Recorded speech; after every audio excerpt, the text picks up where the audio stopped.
The movie kicks off with John in a rush to get out, completely ignoring his wife Karen's questions. When he finally stepped out, he was stunned by what he saw. A plane had slammed right into a nearby apartment building. At first, John thought it was just a regular accident, but then Karen heard screams from outside. They both ran to the window and saw their neighbor on the ground getting brutally torn apart by two people. At the exact same time, the news on TV announced that a horrific virus had spread through the city, turning people into zombies. The news anchor then warned everyone to stay indoors and just wait for a rescue. After hearing that, John and Karen immediately checked their food supplies and wrote everything down in a notebook. They realized they only had enough food for a few days. With no other choice, they decided to risk going over to their neighbor's house to get some supplies. Luckily for them, there were no zombies outside, and their neighbor's door was even open. They grabbed some more food and supplies and then ran back home. Now they had plenty of stuff, and all they had to do was lock the door and stay safe. Still, to defend themselves against the zombies, they also prepped some weapons. Time went by, but there wasn't a single sign of a rescue team. Karen started to get super worried.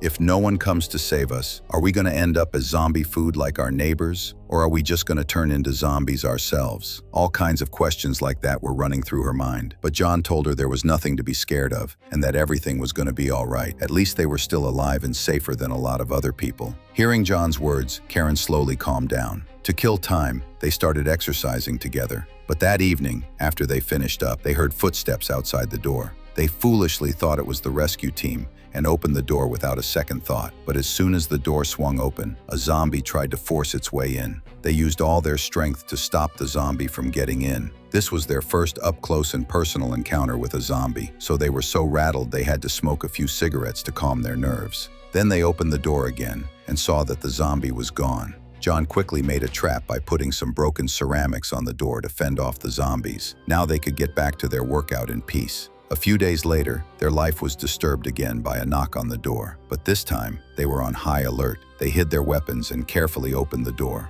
Standing outside were two survivors. After talking for a bit, they asked the couple to let them inside. Karen was about to say no, but the kind-hearted John immediately said yes. After all, living in this terrifying situation wasn't easy, and they had no clue that this decision might put their lives in danger. As soon as they sat down, Leo asked John if they had any food, since they hadn't eaten in days. Since John had let them in, he had to agree to get them some food. When John went to get it, Karen started complaining. Their own food was already getting low, and with two more people, how were they going to survive? Besides, they didn't know anything about this couple. If they turned out to be bad people, it could end in death. What she said was true, so John and Karen decided that after they ate, they would tell the couple they had to leave. But when it was time to kick them out, Karen didn't even hesitate. The couple had seen the struggle John and Karen were facing, so they offered to help them out. With this offer, John and Karen couldn't say no and unwillingly agreed. But the very next day, something happened that made Karen regret her decision. She had to use the bathroom immediately, but she found that Emily had been in there forever. Emily's behavior was super weird. She took her sweet time on purpose and came out all relaxed, which made Karen angry. During breakfast, Karen, without a care for Leo and Emily's feelings, told them to help out with the housework. Karen's plan was that this would make Leo and Emily just leave on their own.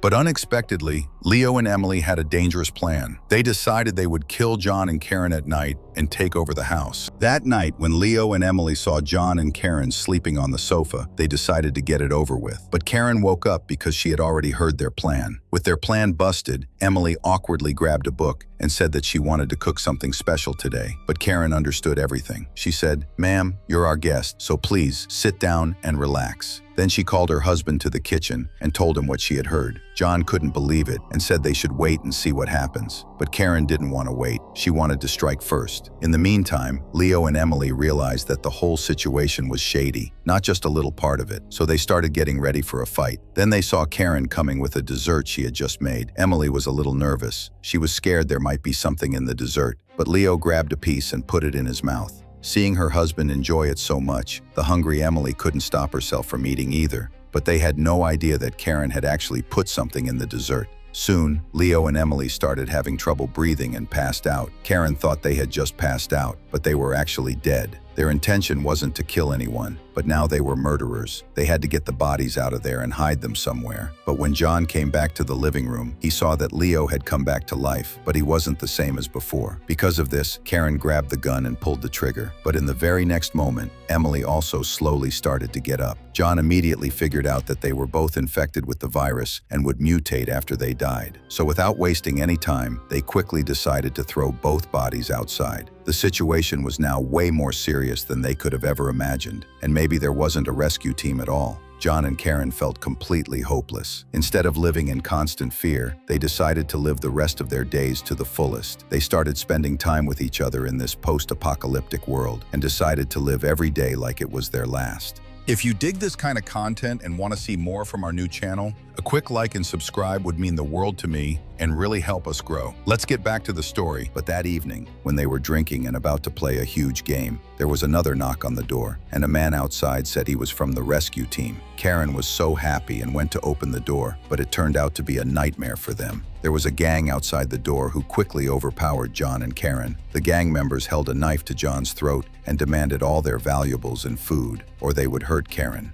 Without a second thought, John agreed. But their leader, Martin, had another plan. He pulled Karen into the bedroom with bad intentions. Karen knew she couldn't overpower him, so she pretended to go along with it. Just as Martin's partner came to call him, Karen took her chance. She pulled a small knife from the drawer and killed Martin. The two guys came running at the sound, but when they saw Martin lying in a pool of blood, they started heading toward John. This was the perfect chance for John. After it was all over, John and Karen quickly got rid of the bodies. But as soon as they went back to their room to rest, they suddenly heard a noise outside. It was a rescue team calling for survivors. Seeing a glimmer of hope, they both ran to the window and started screaming loudly. But no matter how loud they screamed, the helicopter in the sky couldn't hear them, and that was their only shot at getting out. John and Karen decided to risk going outside. But when they opened the door, they saw a terrifying sight. There was a huge mob of zombies outside the door. Without hesitation, John grabbed a hammer and tried to kill the zombies. But the zombies were incredibly strong, and after hitting them so many times, it didn't even make a difference. Because of this, they were forced to close the door again. When John came back to the window, the rescue helicopter was already gone, and now their hope of getting out was gone, along with their food. The next day, they both needed to go outside again to find some food. They knew there were zombies out there, but this time, they went out with a full plan and weapons. But as soon as they closed the room door, they heard the sound of a horrible fight outside, and they quickly ran back, terrified. The number of zombies outside was way too much, and they couldn't get through. Even worse, Karen had been bitten on the leg by a zombie, and they both knew what that meant. John tried to tell Karen that the bite didn't mean she would turn into a zombie, since Leo and Emily had only mutated after they died. He also said that maybe a drug company had developed a vaccine, and they just had to wait for the rescue, but they both knew he was just fooling himself. The next morning, Karen suddenly woke up and felt something in her body. She was now hungry and afraid that she might hurt her husband.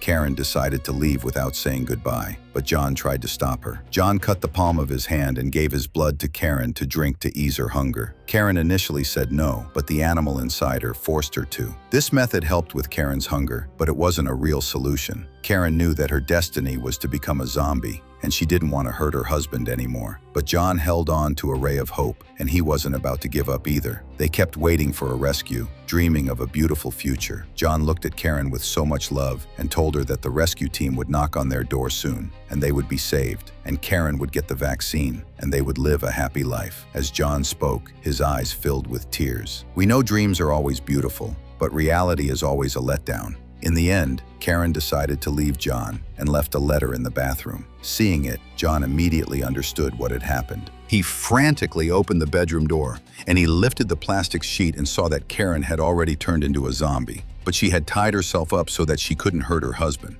A note was taped to her chest that read, "If you love me, kill me." Seeing this, John fell into a deep sadness, but he had to make a heartbreaking decision. He stumbled into the bedroom, grabbed the gun, and came back. After a moment of hesitation, he slowly aimed the gun at his wife. Just a few days later, when the door opened, it was the rescue team that had arrived late. When the rescue team came into the apartment, they were completely shocked by what they saw. It turns out John didn't pull the trigger. He decided to become a zombie with Karen. Even the rescue team couldn't bear to watch this, and soon the sound of a few gunshots echoed. That's how John and Karen's story comes to a tragic end, where with love and sacrifice, they leave this horrible world together. If you liked the video, please hit that like button. We're aiming for 500 likes, and subscribe to the channel. We'll see you in the next video. Thanks.